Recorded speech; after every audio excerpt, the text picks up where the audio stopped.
আসসালামু আলাইকুম। খালেদা জিয়া বাংলাদেশের সাবেক প্রধানমন্ত্রী। উনি গুরুতর অসুস্থ। বলা যায় যে উনি মৃত্যুপথযাত্রী, একজন অসুস্থ মুমূর্ষু রোগী। বর্তমানে চিকিৎসাধীন অবস্থায় আছেন। খুবই ক্রিটিক্যাল কন্ডিশনে ওনার ক্রিটিক্যাল অবস্থায় উনি অবস্থান করতেছেন, ক্রিটিক্যাল সিচুয়েশন পার করতেছেন জীবনে। ওনার আমার কাছে মনে হচ্ছে যে উনি একটা শেষ সময়ে অবস্থান করতেছে, হয়তো উনি আর বেশি দিন বাঁচবেন না। তো সর্বশেষ সংবাদ অনুসারে ওনার ডায়ালিসিস চলতেছে। উনি খুব গুরুতর অসুস্থ। আগে থেকে ওনার হার্টের সমস্যা ছিল, ফুসফুসের সমস্যা ছিল, লিভারের সমস্যা ছিল। সর্বশেষ যেটা শুনলাম যে ওনাকে ডায়ালাইসিস সুবিধা দেওয়া হচ্ছে, তার মানে ওনার কন্ডিশন খুব ক্রিটিক্যাল। যাই হোক, ওনার জন্য অনেক অনেক শুভকামনা, অনেক অনেক দোয়া। আশা করতেছি তিনি খুব দ্রুত সুস্থ হয়ে যাবেন। সুস্থ হয়ে উনি আমাদের মাঝে আবার ফেরত আসবেন।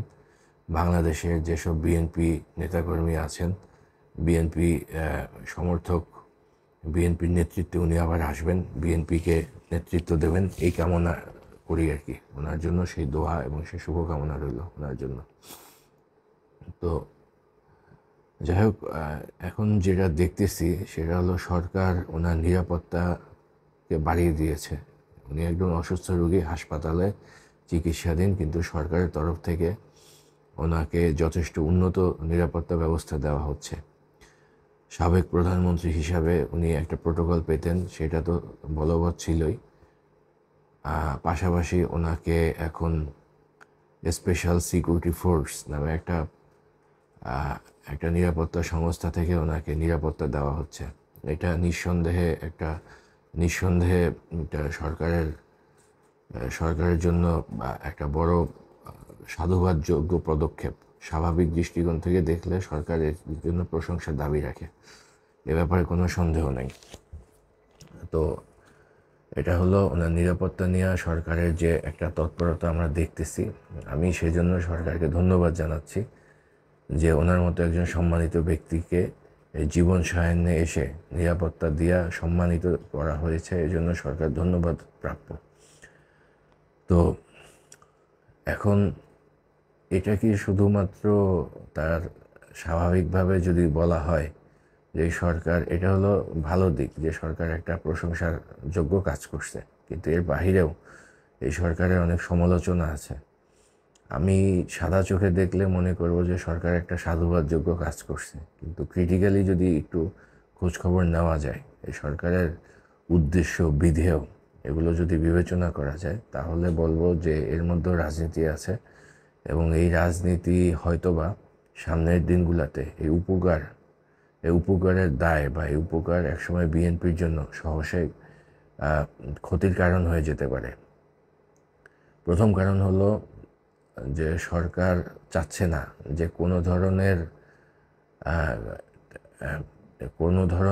কোনো অজুহাত বা কোনো দৃশ্যমান ত্রুটি সরকার রাখবে, এমনটা মনে হচ্ছে না। দৈহিক নিরাপত্তার জন্য এসএসএফ মোতায়েন করছে, চিকিৎসার জন্য সর্বোচ্চ সহযোগিতা করবে এমন ঘোষণা দিয়ে রাখছে। চিকিৎসা বোর্ডের উপরে দায়িত্ব দেওয়া হয়েছে যে তাকে বিদেশে পাঠানো হবে কি হবে না সেই সিদ্ধান্ত নেওয়ার জন্য। আপাত দৃষ্টিতে মনে হচ্ছে যে সরকার সীমাহীন উদারতা দেখাচ্ছে বেগম জিয়ার জন্য। তো এটা যেমন একটা দিক। আর একটা দিক হলো, যদি একটা কোনো দুর্ঘটনা ঘটে, ধরেন বেগম জিয়া মারা গেছেন, তো ওনাকে নিয়ে যে রাজনীতিটা হবে, যে আবেগটা তৈরি হবে, দলীয় আবেগ, এই আবেগের একটা অংশ সরকার পাবে। তো সে আবেগটা যেন সরকারের বিপক্ষে না যায়, সেক্ষেত্রে সরকারের এটা একটা আগাম প্রস্তুতি। তো দলীয় সামনের দিনগুলোতে বিএনপি কী পদক্ষেপ নেবে কি নেবে না সেটা জানা যাচ্ছে না, বোঝা যাচ্ছে না। কিন্তু তাদের যে এই মুহূর্তে কো চেয়ারম্যান আছেন তারেক জিয়া, যিনি লন্ডনে অবস্থান করতেছে, তিনি দুই দিন আগে জানিয়েছেন যে তিনি বাংলাদেশে আসতে পারতেছেন না নিরাপত্তা সংকটের কারণে, বা কোনো এক অদৃশ্য বাধার কারণে তিনি বাংলাদেশে আসতে পারতেছেন না। তো এই যে বাধা থাকার যে একটা ব্যাপার, এই বাধাটা আসলে কোথায়? সরকার তো বলতেছে তাদের কোনো বাধা নাই, রাজনীতিও খুব ক্লিয়ার, মানে খুব সাদা চোখে দেখলে মনে হচ্ছে, স্বাভাবিকভাবে দেখলে মনে হচ্ছে বিএনপির জন্য একেবারে মাঠ উন্মুক্ত। তাহলে কেন সরকার বাংলাদেশে তারেক জিয়াকে স্বাগত জানাতে পারতেছে না, বা তারেক জিয়ার স্বদেশ পদার্পণ হচ্ছে না? এখানেই একটা প্যাচ আছে। এই প্যাচটা অনেকে অনেকভাবে ব্যাখ্যা করে। তো যাই হোক না কেন, যদি খালেদা জিয়া মারা যায় সহসা, সেক্ষেত্রে যদি তারেক জিয়া আসতে না পারে, তাহলে এই বিএনপি এবং তারেক জিয়া সম্পূর্ণভাবে যে একটা অসহায় একটা দল, এটা প্রমাণ হবে। এটা সরকারের অনুকম্পা, সরকারের দয়া দাক্ষিণ্যে টিকে থাকবে কি থাকবে না, সেই প্রশ্নটা তখন দেখা দেবে। তো সুতরাং এই সরকারের প্রদত্ত নিরাপত্তা সামনের দিনগুলোতে নির্বাচনের আগেই বিএনপির জন্য একটা নেগেটিভ ইস্যুতে তৈরি হতে পারে। কারণ বিএনপির এই মুহূর্তে প্রতিপক্ষ আওয়ামী লীগ না। আমার কাছে মনে হচ্ছে বিএনপির প্রতিপক্ষ হলো এই বর্তমান সরকার। শুরু থেকেই বিএনপির সাথে সরকারের যে একটা দূরত্ব ছিল, সেই দূরত্ব কোনো না কোনো কারণে দৃশ্যত কেটে গেছিল। কিন্তু বর্তমানে বিএনপির যে দাবি, সেই দাবির প্রেক্ষিতে সামনের দিনগুলোতে সরকার আগাবে, তারেক জিয়ার এই দুর্বল অবস্থানের কারণে সেমনটা মনে হচ্ছে না।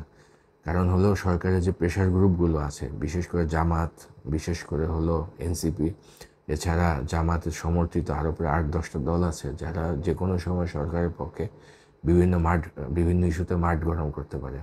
তো সরকার চাইলেই বিএনপির বা তারেক জিয়ার এই দুর্বল অবস্থানকে লক্ষ্য করে, এদেরকে কেন্দ্র করে বিএনপি বিরোধী যে রাজনৈতিক দলগুলো এই মুহূর্তে আছে, তাদেরকে হাতে নিয়ে সরকার একটা সিন ক্রিয়েট করতে পারে। যে কোনো একটা ইস্যুতে হয়তো তফসিল পিছিয়ে দেওয়ার একটা প্রসঙ্গ তুলতে পারে, তারেক জিয়া দেশে আসতেছে না, সেই সিচুয়েশনটাকে সরকার ক্যাশ করতে পারে। তো এই অনেক কিছুই সরকার করতে পারে। অতএব সরকারের প্রদত্ত নিরাপত্তা একদিকে যেমন দৃশ্যত খালেদা জিয়ার নিরাপত্তা নিশ্চিত করার লক্ষ্যে হতে পারে, মনে হতে পারে, আবার হতে পারে যে শেষ সময় ওনাকে একটু সম্মান দেওয়া হোক, স্পেশাল সম্মান, বিশেষ অনার, সেটা হতে পারে। আর কিন্তু তৃতীয় এবং সবচেয়ে গুরুত্বপূর্ণ যে পদক্ষেপ, যে উদ্দেশ্যটা আমার কাছে মনে হয় সরকার চাচ্ছে, যে নিরাপত্তার যে রাজনীতি, এই যে একটা যে কৌশলগত একটা অবস্থান, নিরাপত্তাকে কেন্দ্র করে সরকার নিজেদেরকে একদম পরিষ্কার পরিচ্ছন্ন ধোয়া তুলসীলতার মতো প্রমাণ দিতে চাচ্ছে। এটা এই নিরাপত্তা প্রদানের মাধ্যমে সরকার হয়তো সেই নিজেদের অবস্থানটাকে একেবারে ক্লিয়ার করতে চাচ্ছে যে না, আমরা আমাদের ঠিক আছে, কিন্তু বিএনপি নিজেদের ব্যর্থতার কারণে তাদের নেতাদেরকে দেশে আনতে পারতেছে না। তো এরকম রাজনীতি সামনের দিনে আসতে পারে। তো সেক্ষেত্রে অবশ্যই আমি মনে করি যে বাংলাদেশের জন্য, বাংলাদেশের যে সামনে রাজনীতি, এই রাজনীতিতে এই এসএসএফ সুবিধাটা সে খালেদা জিয়ার জন্য, খালেদা জিয়াগুলো দেখে যেতে পারবেন কি না আমি জানি না। আমি দোয়া করি উনি অনেক বছর বাঁচুক। উনি যাই হোক না কেন সামনের রাজনীতিতে উনি সব কিছু দেখে, তারপরে বাংলাদেশের একটা স্টেবল সিচুয়েশন দেখে উনি তারপরে এই দুনিয়া ছেড়ে চলে যায়, সেটা আমি দোয়া করি। উনি আরও অনেক দিন বাঁচুক। কিন্তু যদি কোনো একটা অ্যাক্সিডেন্টালি উনি যদি মারা যান, বা ওনার যে শারীরিক কন্ডিশন, হয়তো বা উনি বেশি দিন বাঁচবেন না, তখন এই বিশেষ ফ্যাসিলিটিসগুলো সরকারের জন্য একটা বিশেষ হাতিয়ার হিসাবে কাজ করবে। সরকার সরকার সরকার সমর্থিত রাজনৈতিক শক্তি, বিএনপি বিরোধী শক্তি, সবার হাতে এটা একটা টুলস হিসেবে কাজ করবে। তো সাদা চোখে সরকারকে যতটা উদার, যতটা